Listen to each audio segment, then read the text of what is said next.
Hey y'all. Cheers. Happy Sunday. It's your boy Javier. Welcome to another episode of the Analytical Eye Show. Ooh. Hope you're having a good Sunday. Hope you had a good week. It's been a crazy week. Ooh. Now, let me tell y'all something. Let me because I know you're probably looking. And what I mean by looking is because you see, there's this thing called censorship. And censorship is where a conformed of a society, a group of people, or a systematic machine confines you to a box. Now, if you guys watched the Four Walls episode, y'all know what I'm talking about. If you haven't, check it out. No need to explain nothing further. If you ain't watched that episode, then guess what? You missing the whole damn thing. But like I told you guys, all these episodes are going to start to coincide in each other. It's like beginning to middle to end of things, over periods of time. And censorship. White people try to censor us just a lot of the times. If you look up results for things, it always shows white people. Hairstyle, white people. Makeup, white people. Clothes, white people. Even if it's African attire or Indonesian attire or Chinese attire, white people. And white people take and exploit out from people to gain the profits. It's called a thing called capitalism. As long as they're making money, it is what it is. And like I've always said, America is like a business. If America was not useful to China or to like the third world countries that are way more spectacular than America, then America wouldn't be here. It's proven fact. Look at slavery. But with this censorship, we have tried to conform society of what is, how to dress, how to speak, how to talk. That whole European standard thing. Well, I'm wearing my hair like this is because there's nothing wrong with my hair. It doesn't look messy. This is how a black person would look on a daily basis. And it's what, nappy or kinky, so what? It's black people hair. Ain't nothing wrong with it. Let your nappiness out. Let your curliness out. Let your hair spike out a little bit. It look like Don King. Ain't nothing wrong with that. Because it's black people. It's blackness. It's who you are, black people. And a lot of you guys always see me wrap up my hair. Well, there are a couple of episodes where I've wrapped up my hair or straighten my hair or put in a ponytail, whatever like that. But today I was just like, fuck it. I wet it after last night taking a shower, and I was just like, whatever. Do me. Don't let white people censor you. Because they don't have a culture. White people don't have culture. That's why do you think they take from everybody else and try to claim it's theirs? Why do you think they're always involved in other people's countries instead of staying in their own lane and working out the issues here? You know what I'm saying, y'all? So make sure y'all are not allowing yourself to be censored. I never have. Truth to tell you, I never have. And that's honest to God truth. I've never have. I just wrap up my hair a lot of the times because I don't feel like doing it, and I like the look and it goes with my outfit. But no, I do not. For example, one time I was working at Big Lots a couple of months ago, back last year. Remember I told you guys I had 3 jobs. And the lady, she said, well, you can't wear the head wraps. Or if you're going to wear them, you have to wear them all the time, not some of the times. I said, for what reason? Well, it's a safety issue. How? My head is wrapped up. And initially when I started the head wraps, it was just because honestly I was lazy doing my hair. And I was like, okay, I'm wearing them to school, that's fine. Okay, let me try it at work. Nobody said anything to me at work, and I assumed because it's probably they look at it as a religious thing or something, and the way I had it, it wasn't a look that it wasn't a hat. They couldn't tell me to take it off. I mean, unless they wanted to see a whole bunch of crazy Don King hair spiking out of control, me looking all cuckoo for Cocoa Puffs, then yeah. But they never said anything. And I wasn't really too shocked about it. I was just like, well, even if they said something to me, I was still going to wear them. And no, they weren't saying anything. you know. And I never had a job where they said anything until this job. And then the manager was a Catholic, and well, she was assistant manager, and she said, well, you either wear them all the time or not none of the time. I said, no, I don't have to wear them all the time. And so she said, well, you can't wear them. And then she asked them, is it part of a religious reason? And I said, no. She said, well, then yeah, you can wear them. So, but I went ahead a couple of days. I wasn't working a couple of days, but the couple of days I wore my hair in like ponytails and stuff like that. But then I was like, you know what, fuck this. I don't give a damn what she had to say. So I went back. That day I didn't stop wearing them. I wasn't just at work for the couple of days. When I came back, I was wearing it again. Cause you ain't gonna censor me. And she's like, well, I thought you told you can't wear them. I said, and to prove to her, I looked up in the Bible about head wraps. And I looked up online, it said about Christians wearing head wraps. But it's also part of African culture to wear head wraps. You ain't gotta have a religion. It's part of culture. And so she tried to get into an argument with me about it. And I was combative back.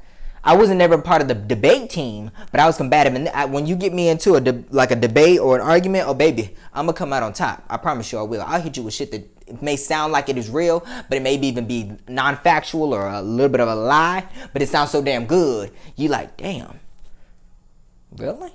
I didn't know that. Thought you learned something new today. But no, for real though. Like, I've been wearing my head wrap since like 2015 now. You know, and I've been always trying to do different styles and stuff. And a lot of people come to me like, how do you do it? How do you do it? And I try not to give them the secret away for one reason, which will, be coincide with my fashion design coming up, that I will be displaying some things. So I can't fully give out the secrets. Otherwise, people copy me. So I can't do it. Sorry, y'all. But, a lot of people like my head wraps. And even my old managers and current managers, they like them because they coincide with the colors that I wear. I always try to coincide with the colors. And sometimes I look like in living color or something like that, like all the different patterns and shit on me, and I like it. But don't allow people to censor y'all. This hair is black people hair. It's black people hair. It is what it is. It's not ugly. It's not nappy. It's who we are. White people just can't stand that it looks different than what they would like things to be. They want things to conform to their standards, and that's how it is. Quit with that European shit. The reason why they say dress professional in a suit and tie and shit when you're interviews and shit like that's white people. That's white people European standards. If they can't accept you for who you are when you walk in the door, how you look, they ain't meant to have you. That's one. Two, at my company, you get to dress how you want. If you want to come today in a damn a dashiki, everyday dashiki, that's fine. Dress and come as you are. As long as you're able to do work, put pen to paper, you have a work ethic, that's all that matters to me. And they say they dress professionally because it looks more better when a customer comes in. Let me tell you something. I don't give a damn what customers think. And if there's customers out there that strictly don't shop at these stores or shop at this or entertain this company or whatever the case is because of how they dress or their attire or whatever, that's solely on them and they have a problem with themselves. Don't allow white people to censor y'all. Wear your hair how you want to. All these schools out here, it's sad that they have to create laws for it now, where like California, like they've created laws where, I think it's called the Crown Act, where women now can wear their hair how they want instead of because braids, it's supposed to be illegal in school and shit. Do you. But that was not my main thing for this episode, obviously, y'all. But just something to think about.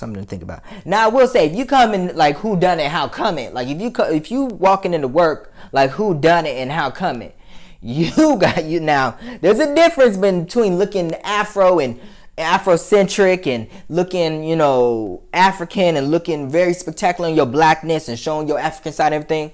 There's a difference between that and looking just toe up from the flow up, making a young player want to throw up. There's a difference. So know the difference in the two.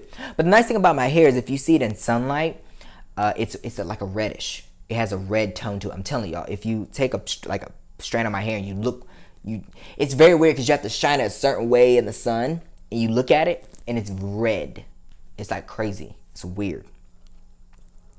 But this episode is a couple of months back when I first started the show, I did episodes entitled Handling the Police. And there was a part one. It was really, I should have just made it a part, just a whole part one and then did a part two. But technically this will be Technically, that is part 1 and this is part 2, but the way I labeled it was part 1, and then I split up the episodes to make it part 2. Try to make it not too long, but the part 2 was only 30 minutes and the part 1 was an hour, which is very weird. Should just try to split it straight down the middle. But technically, you consider this part 3, but once I get it uploaded to my website, it will then be labeled as part 2, and the other one will be part 1. But yeah, initially on that episode, I was talking about how you handle the police, how to kind of act accordingly around the police, and the negatives and the positives to that, and everything like that. I touched also based on, I was voting at that time, so that was another thing I touched based on. If you guys look in the video, you see my voting process. It was a whole lot going on with that. So I felt like I didn't delve deep too much into the handling the police, so that's why I'm coming up with this right here, because this past week has been horrifying with everything going on, just everything. So this is basically, we're going to talk about the police, we're going to talk about Second Amendment. There are a couple of things I'm going to finagle in there, but that's what we're going to talk about. But the first thing I'm going to talk about is, as you guys all know, in Minneapolis again, I'm not going to this damn state, child. I don't know what the hell's going on here. These cops don't seem to learn anything. But of course, you guys already know about Dante Wright being killed and mistaken by a woman that's been just... And the first thing I'm going to say is this, before I even get into that. I'm glad that the cop got fired. I'm glad that the chief of police, I think he either resigned or they fired him. Thank God for that.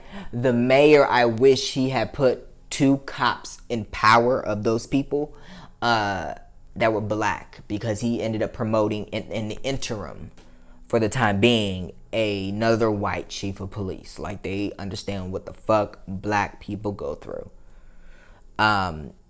Good thing there's a black mayor, but it still ain't good enough. We need more black people in power. But I will tell you this. I think that it was great that happened.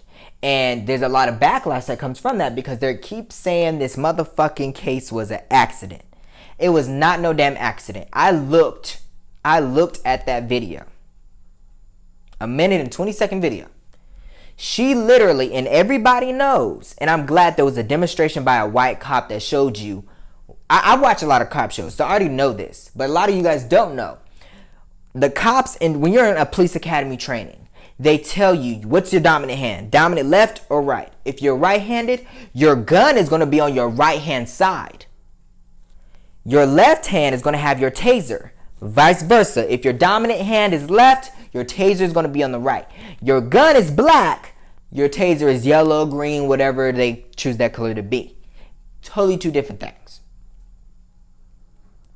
So, for the life of me, I don't understand how a cop has a gun in a holster with the latch over it that locks it in place, because they have that there just in case they're walking down the street foot patrolling and a criminal tries to come up and take the gun out of their thing. They can't do that. They have to first unhook the latch, then take the gun out, and then, you know what I'm saying? So my thing is this. How do you say, oh, I'm going to react to this high pressure situation, and say see, my thing is this. If you've been a cop for whether it's 1 month or 26 years, you know what you're signing up for. You know that the job comes with high pressure situations. So you need to know how to act accordingly. And there's no room for excuse. This was nowhere even close to an accident. Let's be real. This was never close to an accident. Because she had to have unlatched her holster, pull out her gun, and then say, taser, taser, taser, and then shoot. How do you not see I'm unlatching to pull out my gun and then point it, and for a second, it was about almost 20 seconds, then in that whole time, she pulled it out. She knew what she was doing. And to then say it was an accident is basically saying, oh my God, it was a high pressure situation. It was crazy. It was bananas. I didn't know what was going on. I reacted too fast. It was impulsivity. That ain't good enough. Because the amount of time it took you, this is all just to pull out your gun probably took out probably 5 seconds. Then to get it up here, another 5 seconds. Then to point it 5 seconds. Then it say taser, taser, taser. Another probably 10 seconds. And then for you to then pull the trigger, that's almost 30 seconds right there. I'm just roughly off the top of my head. 5, 5, 5, 5, 5, 5, 5, 5, 10, 5, bow, pam, you know? How do you mistake in that? And then when you're saying taser, my thing would have been like, I'd have looked down and be like, oh, this ain't my taser. Let me get out the yellow one. Because the yellow one, it's bright and yellow. Pretty much all the tasers that cops have are bright and yellow. Some are green, and they're like a lime green. They're like highlight lime green because so that you know the difference. You know what I'm saying? And they look different. So for you to say, especially on the job for 26 years, I think that there's a lot of, here's the problem with the police. Here's the problem, in which another thing I will be talking about in a later episode about defunding the police, because there are good and bad to that, but then there's also something else I want to address that nobody else has talked about, as far as it's not just defunding the police. Okay, but in this instance, I think that is very detrimental that God, man, just the right, man. It's crazy. Okay. I think that with, 26 years on the job, you make a mistake. There are, it's devastating. It's detrimental to our society that we have cops that only go into, I think police training is probably no more than 3 months or so. And then they get to become a cop. I forgot how long the training is, but I know it's definitely no more than a year of police training. I mean, the academy is, I think, only probably like 3 to 4 months roughly. I think sometimes depending on the state. And then after that, they are a rookie, and then they're on a probationary period. But after that probationary period, then they're protected at all costs by union reps, union lawyers. They get a special prosecutor, analysts. They get all this treatment, but black people can't get good enough treatment. The problem in America is that we spend so little time training our potential military soldiers, our cops, our armed forces, and everything, in the mental aspect, the physical aspect, the emotional aspect, the soul aspect, the heart aspect. We only train them very little time and spend least amount of money on this, but then they spend so much money to then protect them when they do wrong, and then they spend least money in our own communities. If you ever heard of redlining, that's another episode I need to talk about, redlining. Let me go ahead and let me write this stuff down, because I think I already mentioned redlining in my notes, but sometimes I be forgetting redlining. No, I did. Let me write that in my thing.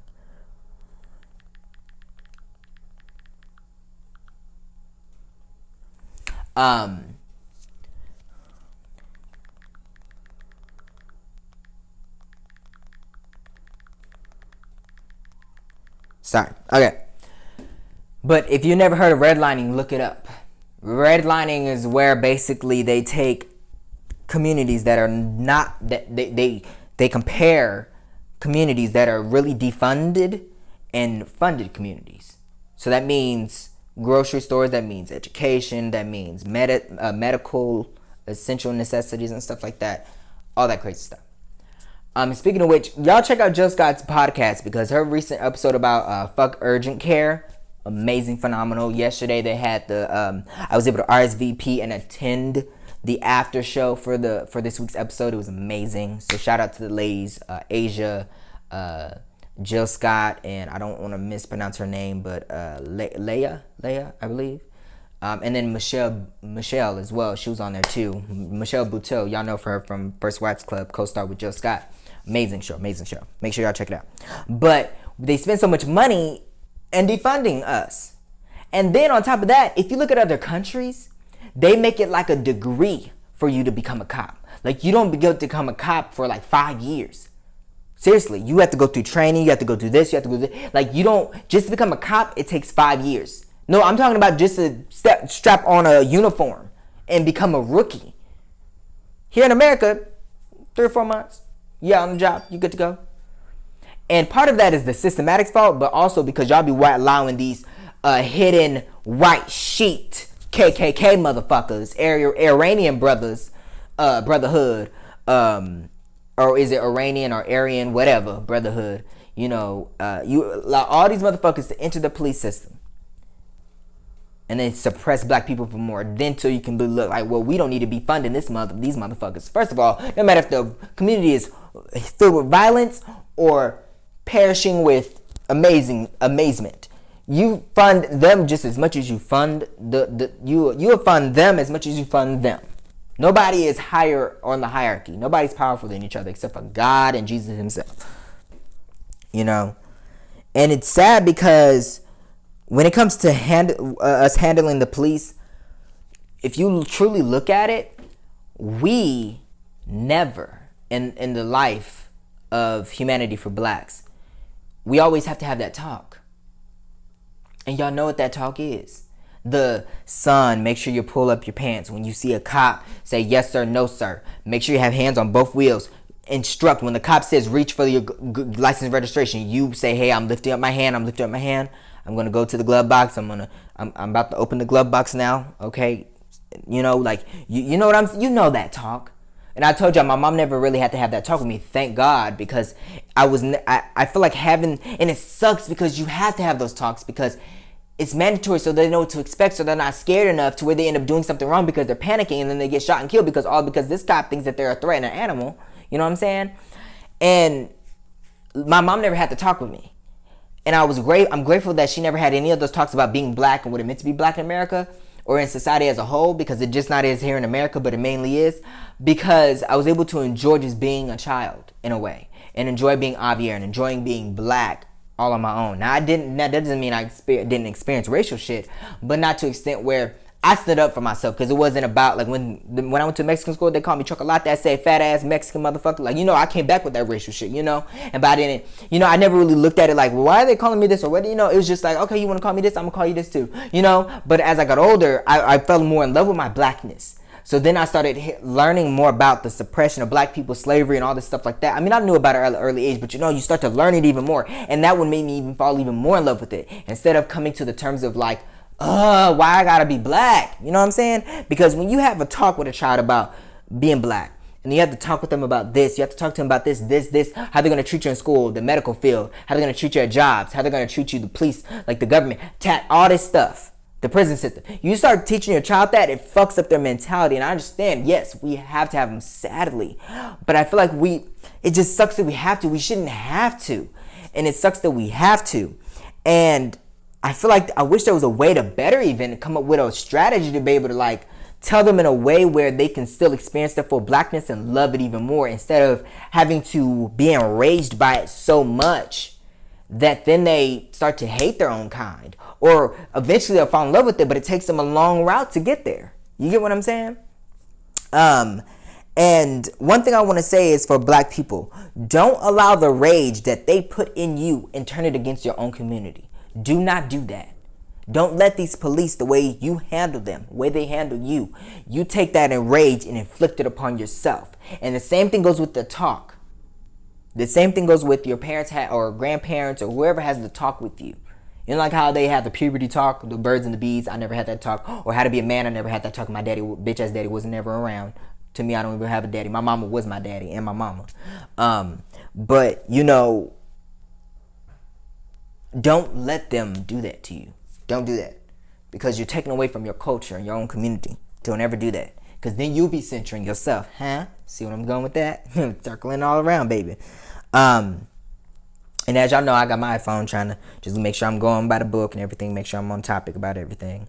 But the shit with Dante Wright was just messed up, Moving on, the next thing I want to talk about was the George Floyd trial, because as you guys know, George Floyd, they just had, it's really the Derek Chauvin trial, the guy that killed George Floyd, and that wasn't an accident either. These news anchors need to stop talking about it and saying allegedly or accidentally, because it was a motherfucking accident. Because when you're saying accidental, then it's implying and saying, oh, it really was an accident, when it really, really, really, really wasn't. And of course, all this shit is happening around the George Floyd trial. You know damn well, cops don't give a fuck. They're gonna continue to do what they do. A lot of people are shocked that it's happening during Floyd. I'm like, how are you shocked? Welcome to America, bitch.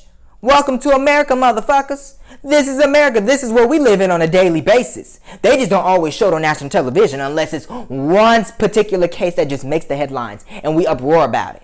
This happens on a daily basis. So why are y'all shocked? Oh, I forgot. It doesn't happen in your communities. And who's the ones that are shocked by it? White people. Well, yeah. Of course. But in the George Floyd trial, as you guys know, closing arguments happened this past week. The prosecution rest their case, and the defense tried to come back with their own expertise and shit like that. And then the prosecutions came back and rebutted that shit and worked out amazingly. So I'm so glad on them prosecutors. Y'all do y'all goodness. This jury better find him guilty on all motherfucking counts, or there's going to be an uproar. I'm gonna tell you this right now. If George Floyd, if he's not found guilty on all counts or on one, every white business better be locking. Y'all remember what happened with the Rodney King shit. Y'all remember what happened with the Malcolm X and the Martin Luther King shit. We are in the 21st century. Do not want to make black people mad right now. Because you already had the cop in Windsor with the army situation. And black people, that situation. I told y'all about that last week. And then y'all have the Dante Wright thing. And now this motherfucking cop gets off. Oh, we're already up high now. You're basically rumbling a volcano at this point. The volcano is about to explode. And this one's going to be like nothing like anything else other. And this time I will be out there. I won't be looting or anything like that because I don't do that. Now, if somebody wants to hand me a free TV, then I'm not going to decline. Somebody want to hand me a speaker or something, I'm not going to decline it, but I won't be the one in it. You know what I'm just saying? There was this woman, and it's funny. This woman, I don't know if y'all heard, but there's this black woman that accidentally got $1.2 million transferred into her bank account. And she didn't give it back. She refused to give it back. I'm like that too. It ain't my fault. You deposited in my account. And they arrested her for it because she bought a new car and a house. Hell, if I woke up one day and somebody accidentally deposited $1.2 million in my account, I'm not going to, and she moved it out of that account into another account. Like a different account that they couldn't, pull the money from. And so they arrested her for it. I'm just like, why? That's not her fault. If somebody deposited $1.2 million into my account, you're not getting that money back. Finders, keepers, losers, weepers. Or if I happen to stumble into it, So the same thing goes with the TV and the speakers. If you want to go and have me a TV or two, I'll take it. I didn't do nothing wrong. They stole it. They gave it to me. Talk to Peter, I'm just saying. But no, for real though. I'm gonna be out there this time. I didn't go last year because it was just COVID was on the rise and I was still struggling with my school and work shifting and stuff, and I just was in my bills. And I'm sorry, y'all. I would love to have been out there protesting with George Floyd and for Breonna Taylor as well, but Breonna Taylor and George Floyd would want me to keep my house so they don't have another black man on the streets, So, I never protested before in my life because initially when Ferguson happened and everything back home in Denver, Colorado, my neighborhood, if you go and watch Denver, Colorado students protesting, them motherfuckers did not know what the fuck they were protesting about. They were out there cussing and sagging and acting fucking stupid, worse than ghetto. They were an embarrassment to black people. And a lot of them weren't even black. There were Hispanics and whites and shit out there thugging and act like they knew shit. It was an embarrassment. So I'm glad I didn't go out there hands up or protest or anything because they were embarrassing. They were cussing out the cops. They were throwing shit on cop cars. I get that part, but in the same sense, when the news anchors asked them, what do you protest about? They were over here talking about music and talking about all this bullshit that didn't have nothing to do with nothing. And I was just like, this is an embarrassment. Just not helping the cause whatsoever. But moving back to George Floyd trial, the attorneys had just requested for a dismissal because they said the prosecution wasn't fully presenting their case because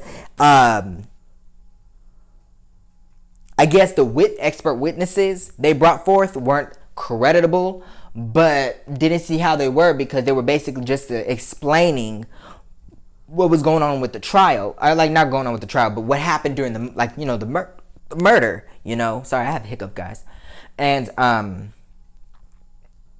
they wanted to dismiss the case, but the judge denied that. Thank God. One, I believe the judge denied the case because denied the approval for dismissal of the case of acquitting Derek because he knew he would have a media frenzy on his hand. He knew he would have an uproar, especially with what just happened with the military guy in Windsor, Virginia, and what is now happening with Dante Wright in Minneapolis, 10 miles from where George Floyd was killed, and 10 miles from where the trial is happening with Derek, the one who killed George Floyd. So there would have been an uproar. And looking back, it's funny to see the Capitol riot. Look what happened with that. Not a cop in sight. Look what happened with Derek Wright. Uproar with that. They got the chief police out there. They got the Capitol Police. Not the Capitol Police, but the state police. They ended up calling in the National Guard. But yeah, y'all can't call in the National Guard or anybody else for the shit that's happening at the Capitol until over 10 hours after it happened. Really? Come on now.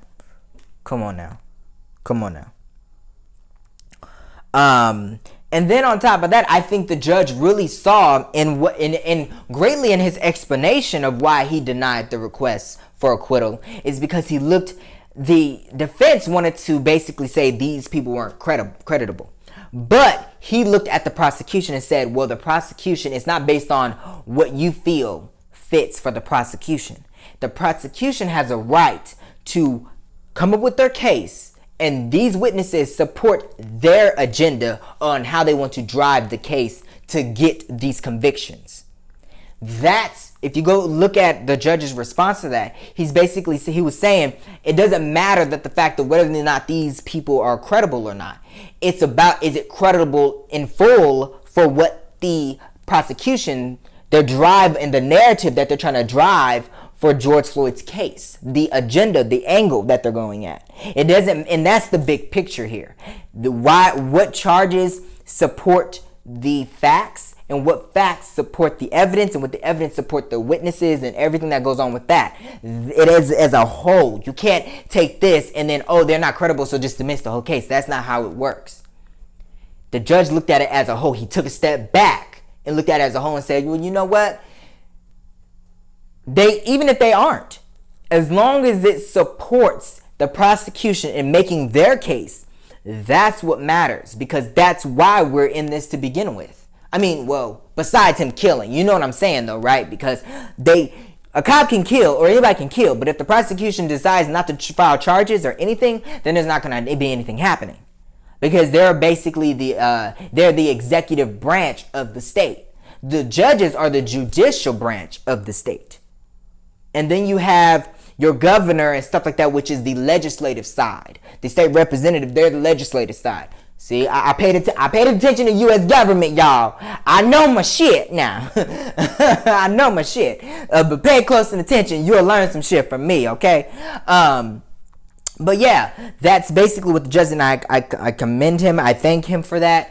And I think, like I said, I also knew he was going to have not just a media frenzy, but yeah, his family was going to be in danger if he dismissed that case. I'm going to tell you that right now. And then, what else happened during this trial? I make notes. And I forget shit all the time. And I don't have a teleprompter or anything, so I have to remember. Some things I memorize, and then other things I have to, go off my notes. And I have a lot of notes. And then, there was also something about the restrictions. The restrictions. With the Dante Wright case,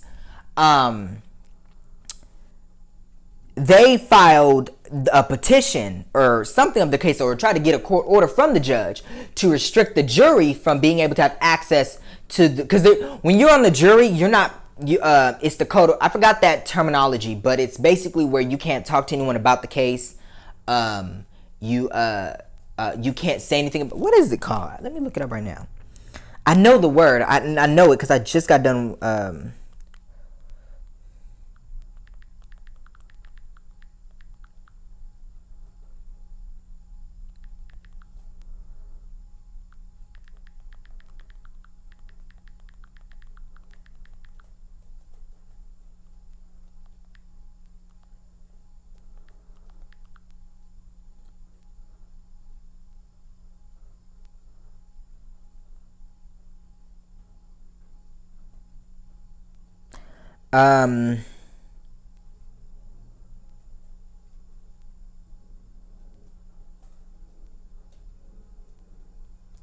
What is it called?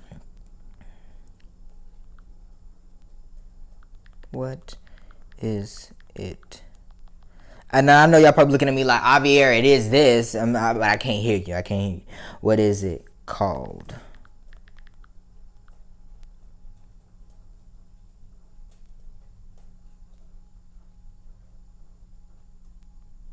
It ain't no jury. Is it jury nullification?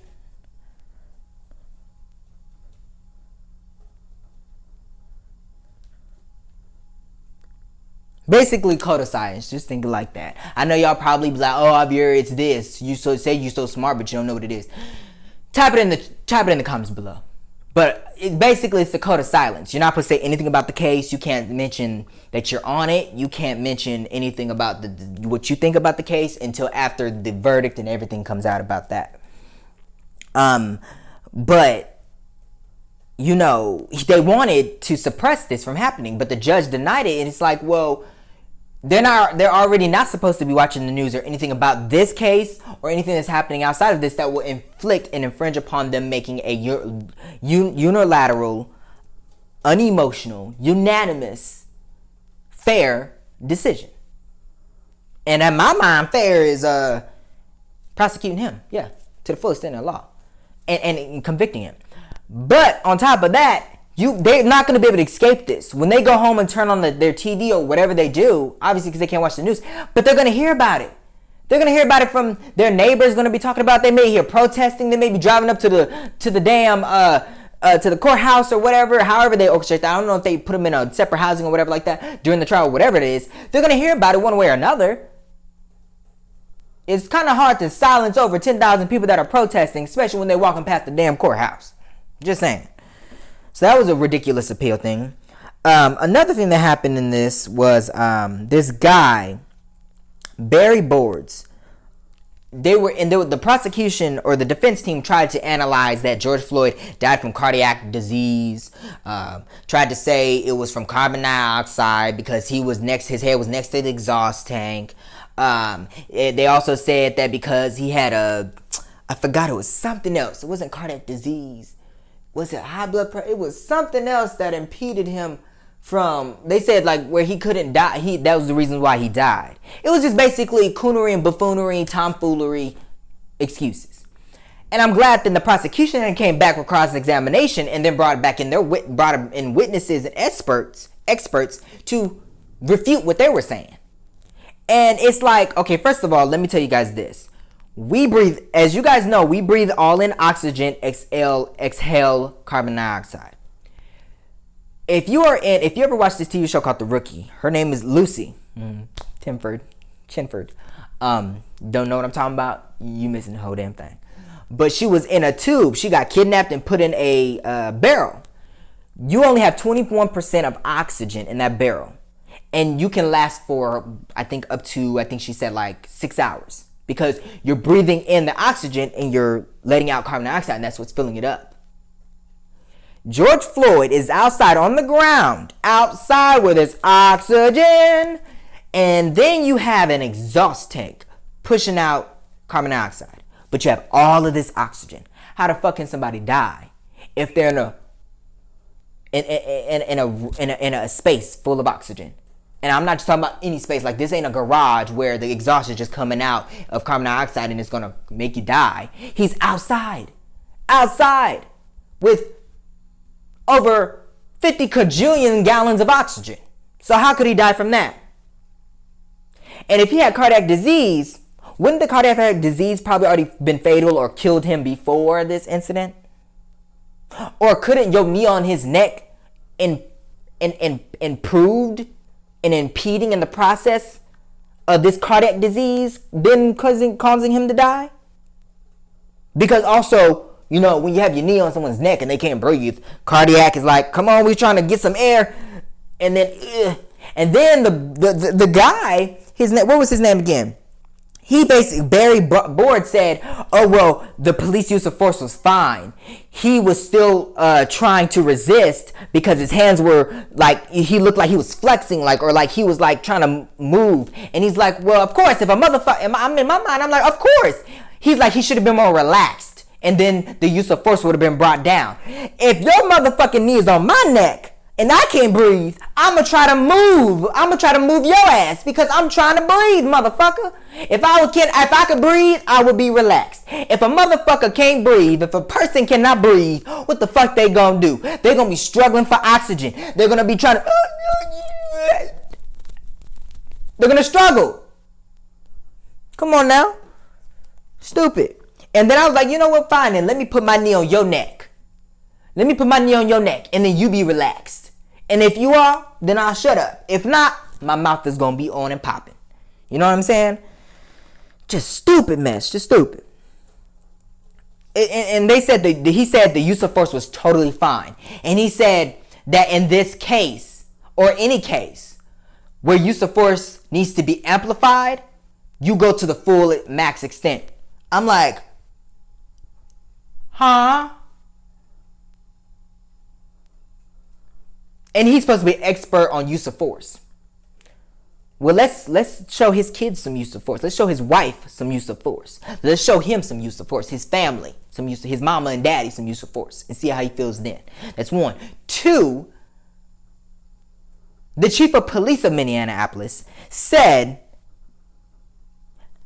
the use of force trained at the police academies has never been that. And it's in strict violation.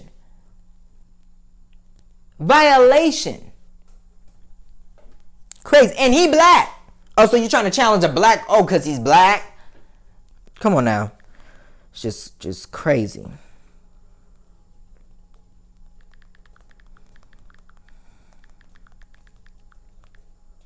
Just messy, man. Just messy. And then this mass shooting in Knoxville. This just happened today. I'm glad I caught it before I got on the show. I do want to apologize to you guys because I know I said this past week I was going to upload an episode midweek, but this week was so crazy and I ain't gonna lie, y'all, I was exhausted. I'm still exhausted. I got work tomorrow, but I'm gonna get back in the group because I want to catch up. There's a lot of other things I want to talk about besides the stuff that are already the media is talking about, because there's other stuff I want to get back into that actually truly meet the eye daily. You know what I'm saying? So I promise you guys I will be back in the flow of things. It's just right now I want to touch topic on these things and give you my perspective and some of my things I think about it. But I want to get back into the other stuff too. Get back to where we truly were. But yeah, this mass shooting in not this one. This one was the school shooting that happened a couple of days ago, not today. And it was in Knoxville. It was in Knoxville, Tennessee. And one dead, one officer, and multiple were injured at this school, mass shooting. It's just crazy. Then you got the FedEx mass shooting. 8 people killed in Indianapolis. And it was at a freaking fulfillment center. It was at a shipping a hub for FedEx. You know, like where you go and load up trucks. And like you guys, I think I already told you guys, I've worked at not FedEx but UPS. I get USPS and UPS mixed. UPS. And I was in their hub facility, so I was loading up 18-foot trailers. Or what, right? Is it 18 feet? You know what I'm saying? I was loading up 18-wheeler trailers. Yeah. I was loading up 18-wheeler trailers. And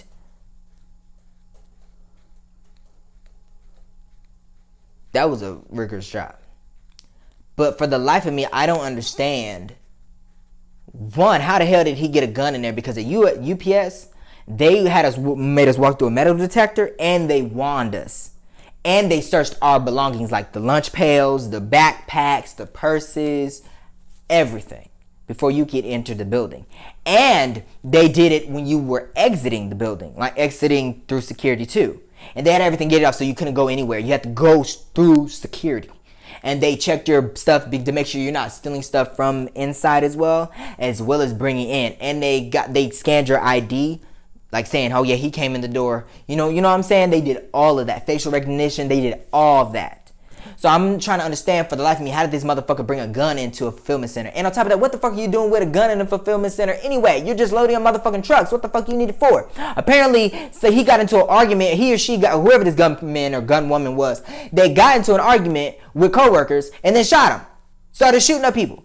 I'm like, what the fuck? You're supposed to be loading packages. You're supposed to be shipping shit off. You know what I'm saying? Okay, let me be honest with y'all. Okay. There was a little bit of mess up because I taped these episodes. I film on my iPad. My iPad has low storage. So that was the first part of this episode. I told you guys I never edit my shows out. You guys always see it through and through. But this will be the only time that you guys have seen where the first part and the second part are separate because I was on low on storage. Okay. Let me make sure it's okay. All right, y'all. I'm so sorry, y'all. Because okay, let me be honest. I was filming, right? And I got done. And I'm like, oh, this motherfucker was not recording the whole time, and I've been sitting here talking this whole time. But then it finally loaded up to 45 minutes, and I'm like, why the fuck it ain't got the rest of it? So I went to check to make sure was it all of it. And I'm like, no, I've been looking at my time clock. I've been talking for about a good hour. And then I'm like, oh shit. And then I go, is it alone on storage? Someone just told me to check my storage. And lo and behold, it was. So I'm sorry, y'all. But basically, I was basically talking about the FedEx thing. So let me get back to that. I literally was I made it that, okay.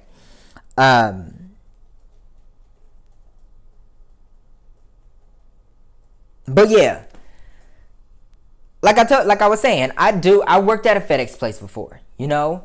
And like I probably already mentioned before, they check you. They check you. Going in, going out. They check you. At least for me at UPS they did. They did at UPS. They check, they have the body thing you go through. They wand you. They scan your ID. They check your lunch pail. They check your backpacks, your purses, everything. Going in and coming out. So I couldn't see the life of me that this motherfucker bought a gun into a motherfucking fulfillment center where you only supposed to be loading motherfucking trucks. But apparently, like I said, apparently, he got into an argument with someone and wanted to shoot and started shooting up the place. I don't get it. I just don't get it. And then you have Adam Toledo. He was 13 years old in Chicago, and he was killed by a cop. This wasn't an accident either. All of these accidents behind guns. Behind guns. And I'm just going to tell you this and leave you with this, because this is all I want to leave you with. I don't know if I forgot if the call was because I think somebody ended up calling out the cops because he was vandalizing or they had vandalism going on or whatever it was. But that don't even matter. They arrived on scene. He said, put your hands up, get on the ground. He ended up shooting at him. Then he said he was armed. But then the cop turns his body cam. Boop! What you see on the ground? The gun is literally over 10 feet away from that boy's body. So you mean to tell me he shot you and threw the gun too? Because that's not how it works. Or magically just shot over in the air and landed where it is. That's not how that shit works. It's crazy out here, y'all. I don't get it. And then you have the 3 dead people from the active shooter in Austin, Texas. I was meaning that's what I just learned today. You know, before I came on the show, Austin, Texas mass shooting. If anything has taught me from these last 2 weeks is that the Second Amendment needs to be revitalized. Because the Second Amendment back then, when like in 1800s, remember slavery time and stuff. The Second Amendment was put in place because a lot of landowners, slave owners, owned land, and they had other slave owners and other land owners robbing for your, like, valuable portraits, family heirlooms, things that have been passed down from generation to generation. Steal your crops, steal your slaves, steal your business. That's what that was put in place for, to protect their land back then. But now, what the fuck do you need a gun for? An AR-15 with a gun with a scope on it. What do you need with a shotgun? And if I didn't mention, I'm mentioning it now because, like I said, I can't remember everything because the first 45 minutes was covered and I kind of remember everything I talked about. But in the second, the remaining minutes, I went off on a whole different tangent. So basically what I'm saying is I was speaking with someone and I told her, I said, well, the only thing you really need is a 9mm and a revolver. That's all you need. Hold on, y'all. Let me make sure this is recording. Because I'm a little paranoid right now. Because I want to make sure it's okay. I just want to make sure it's recording. Because I'm not trying to have this second part not recording either. Because if it ain't recording, I'm going to be mad. But back to what I'm saying. Whew, this show causes me a lot of headache. A lot of craziness. But,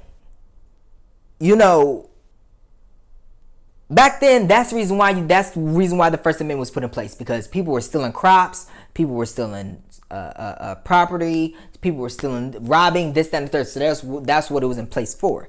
Now we need it revitalized, and we not need to ask. We're done demanding. We either are going to tell them to change it, or we're going to change it for them. Kind of like when your mom says, either you pick it up, I'm gonna pick it up for you, and if I have to come over and pick it up for you, you're not gonna like it. You get what I'm saying? It's that kind of mentality we need to get into, because we're done, over with it. It's too much, y'all. We cannot allow this to continue. It's gone on way too much, and it's happening at the hands of white people and white cops. Come on now. If we don't see that white people are the common denominator for the problem, like sirens are not going off in your head. Come on now. Come on. And the Second Amendment and handling the police go in the same sentence. The same exact sentence. It truly does. We need stricter gun laws for citizens and stricter gun laws for police. They get a union rep, they get a union lawyer, they get their lawyer, they get analysts, specialists, they get their brothers in blue backing them up, they get all this. And that's also, although that's called, as mentioned before in what I was talking about in this thing, cops, yes, there's that blue wall with a code of silence where they don't snitch on each other as cops. There's that blue wall because they have all that protection. When you are a rookie, you can easily get fired from killing a civilian. You can. But once you're past the rookie and stages and everything like that, once you get past being a rookie and you're now an officer, you graduated the academy, you graduated your training, you've done everything, and now you're a cop. You as a cop now get rights, all these rights, and you can get fired, but then you get all of this. You basically get a dream team. You get basically Johnny Cochran and a dream team, and they fight for you to not only keep your job, but to defend you against what you've done, and try to make it to turn out to be that it was lawfully done. Lawfully done. It's crazy. Cops get so much protection. That's why there needs to be tighter gun laws for cops as well as for citizens. Just like, for example, when I was talking to someone and I was telling her about it, I said, you only need a revolver or a 9mm. What do you need with it? And I said, I will even allow someone a shotgun. Just a simple shotgun, not a double barrel, just a regular old shotgun. Because you never know, you may get a big motherfucker that's 7 foot tall that's the duck while entering your house underneath, so you don't hit his head on the frame. You may have to blow that motherfucker away because he may be like Hulk. You know how Hulk, when you shoot him, he keep getting more mad, he gets more mad and more enraged, kind of like Godzilla and King Kong. Shit, you may need a shotgun to take him down, so I'll accept that. But anything more, you don't need AR-15s or or F9s and all of these guns with scopes on it and a gun with a bazooka on the bottom of it too, like in the war games and shit. You don't need that. What you need that for? That shit could be, oh, well, I use it for hunting. Well, okay, you know what? Hey, Breckenridge, to all y'all out there, when I went out to ski at Breckenridge, they had ski equipment out there to rent. And you rent the equipment, you rent the time, or you pay for the time that you want. You also pay for if you want a trainer. You also pay for the certain level of skiing you want to go. If you want to go to the very top and ski all the way down, you pay for that full, there's packages. Same thing can go with hunting. You can either rent them from Bass Pro or Cabela's. You can rent them from the local gun stores and return them. You can rent them from the hunting sceneries, like how you go out and you hunt, you get your hunting license, and you also get a license to hunt in that certain area. They should create shops in those certain areas where you can rent their own guns. Hey, then it becomes more profitable. You make more money. There goes I'm trying to get people out of this capitalism mindset, but hey, I'm giving you something else to think about, because America's a capitalist country. Like I told y'all, America's like a business. As long as America is doing business and making money, America matters to the world. If America was not making business or making China more powerful or successful, oh shit, I thought something was vibrating. That was my phone. But as long as America's making money, America matters. Let's just be real. Let's just lay this flat on the line. If America was not making other countries money, like although it's $2 trillion, over $3 trillion in debt, national debt, America would not be making money. America would not matter to China. It wouldn't matter to Japan. It wouldn't matter to South Korea. It would not matter to any country. But then also America is the problem. We're too busy focusing on the international shit. We ain't focusing on our shit.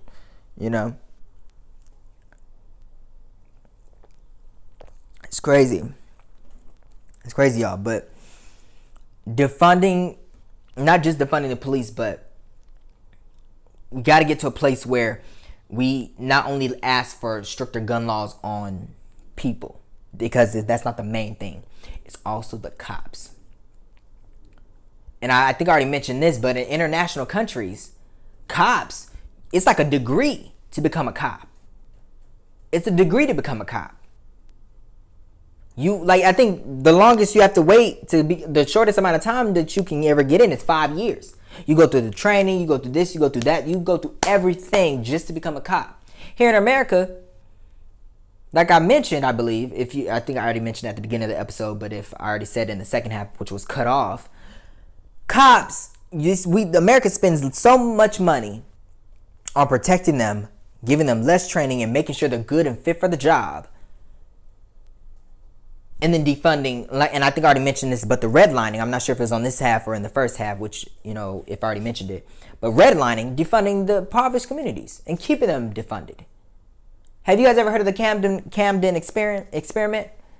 If you haven't, you should look that up, because that is the perfect example of what needs to happen in every city, slowly but surely, And I'm not saying fire all cops at once, but do 10% here, 10% there, 10% of each, 10%. Fire, rehire, fire, rehire, fire, rehire. Everybody. And you go through scrutinize their backgrounds, updated on DUIs or families, what their family is about. Did they have any priors before? All of that, scrutinize the hell out of these old motherfuckers too. You know what I'm saying? Because a lot of these cops, their kids have records, their family have records, they're affiliated with KKK or whatever it is, but they're still cops. I think that what happened in Camden should happen everywhere. Everywhere, every cop gets fired and they have to go through the police training again. Hell, I don't know in the Camden experiment if they had to go back to like police academy and everything, but hell, I'll make it that way too. I'm talking about you go back to the very beginning. Like, you got to start the police academy again, and if you can't even run without getting tired, oh yeah, then you fired, you done. I think that every cop needs to get fired. Start from the very beginning, go to police academy, go through the application process, go to police academy, go through being a rookie again, going through the complete thing again. Even captains, even the chief of police, all the way up to the chief of police and the police commissioner. And if you can't survive, then you don't need to be in the police force no more. Yep, I think that works out really well.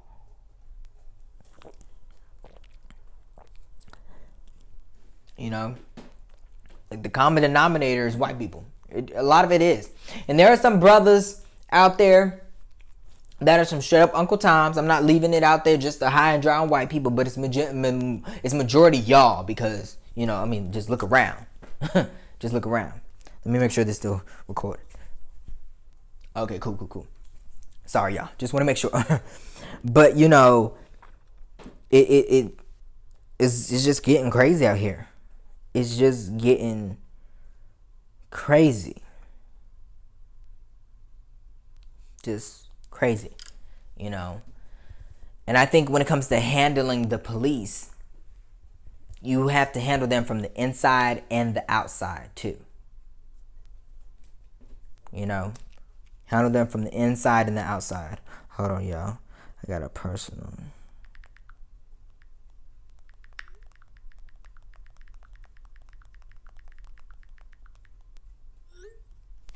But yeah, y'all, just crazy, y'all. Getting crazy out here, and it's a lot of censorship going on, a lot of suppression. Oppression has been like this, you know. But what these last 2 weeks have taught me is that the people hold all the power, but we're not doing anything about it. Truly, y'all. That's the reason why. Why do you think they're acting so crazy? Come on, you gotta ask yourself, why are they acting so crazy?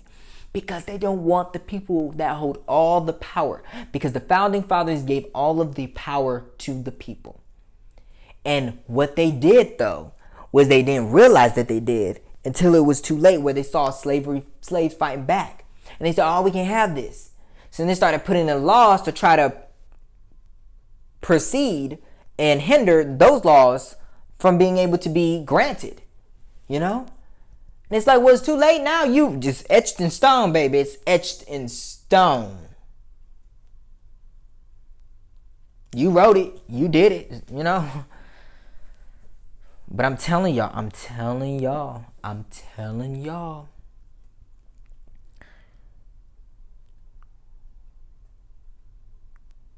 Handling the police is handling the Second Amendment. And handling the Second Amendment is handling the police. They intertwine, they mix together. They're really one and the same, if you ask me. They're one and the same. There's no way around it. There's no hidden agendas. Nothing. I'm telling y'all, nothing. You know, nothing at all. Oh shit, hold on. Okay. Oh, okay. You know, there's no hidden agendas anywhere. It's a must. But I pray that they find Derek guilty, because if they don't, it's gonna be an uproar like nothing other. Like nothing is like they've never seen before. They thought they had a problem on their hands then. They're gonna have a very big problem now. But it's just getting crazy, y'all. It's getting super. It's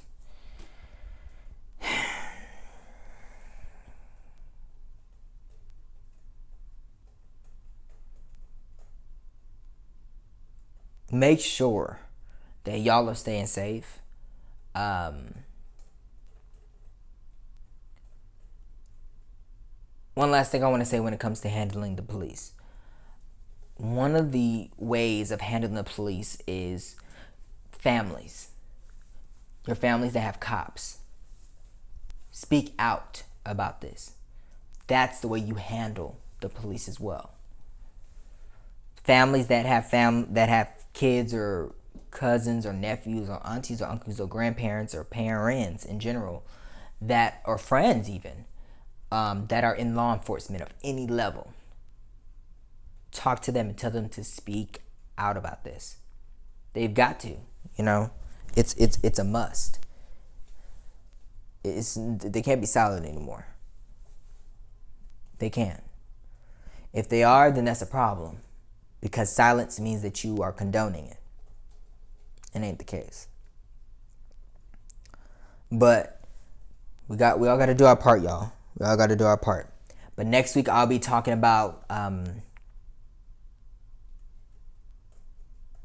going to be talking a little bit about the defunding the police and whether or not is that really the right way to go, or if it is, how it can be detrimental to us as well, and not as you guys think.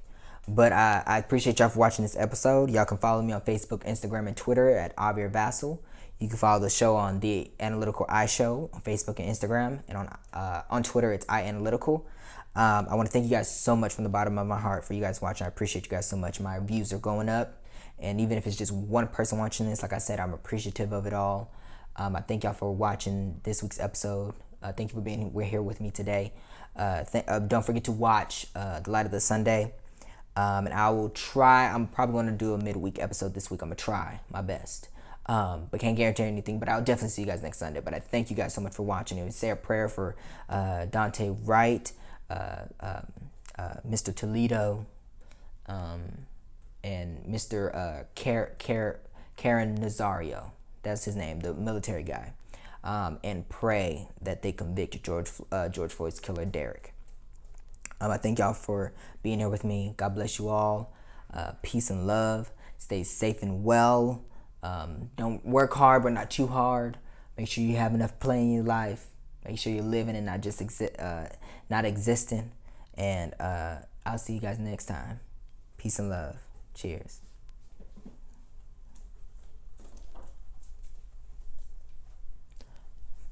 Oh my God. I knew I forgot something. I want to tell y'all. Congratulations to this Florida. Congratulations to this. The youngest Florida lottery winner just won. I think it was he was 23 years old, and he won. What was it? 200 and no. Wait, what? How much? I think it was $260 million from a lottery ticket. And I'm like, are you fucking kidding me? This bastard done.